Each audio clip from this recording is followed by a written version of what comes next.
Hello বন্ধুরা, good evening. কী করছো তোমরা? আমি এখন এখানে এসেছি রান্নাঘরে।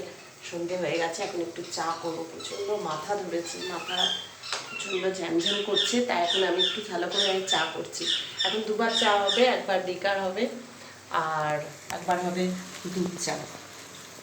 তো লিকার চাটা বসিয়ে দিয়েছি, লিকার চাটা হচ্ছে, তারপরে আমি দুধ চা করব। তো বন্ধুরা করেছি। আর তো চা প্রায় হয়েও এসেছে। মানে সন্ধ্যের থেকে এত শরীর খারাপ লাগছে যে কি বলবো, বাধ্য হলাম আমি একটু চা খেতে। আমার চাটা প্রায় হয়েও গেছে। এখন এবার দুধ চা বসাবো, দুধ চা করবো। আমি দুধ চা ছাড়া খেতে পারি না একদম, তাই ওটা দুধ চা মানে দুধটা একটু বেশি দিয়ে আমি এই জন্য চাটা খাই। তো প্রায় চা আমার হয়ে এসেছে। তো বন্ধুরা, তোমরা যারা যারা চা খেতে ভালোবাসো আমাকে অবশ্য করে কমেন্ট করে জানিও। আর আমি ততক্ষণ একটু চা খেয়ে প্রচণ্ড মাথা ধরেছে, তারপর তোমাদের সঙ্গে আসছি আমার পরের ভিডিওতে। এখনকার মতো টাটা।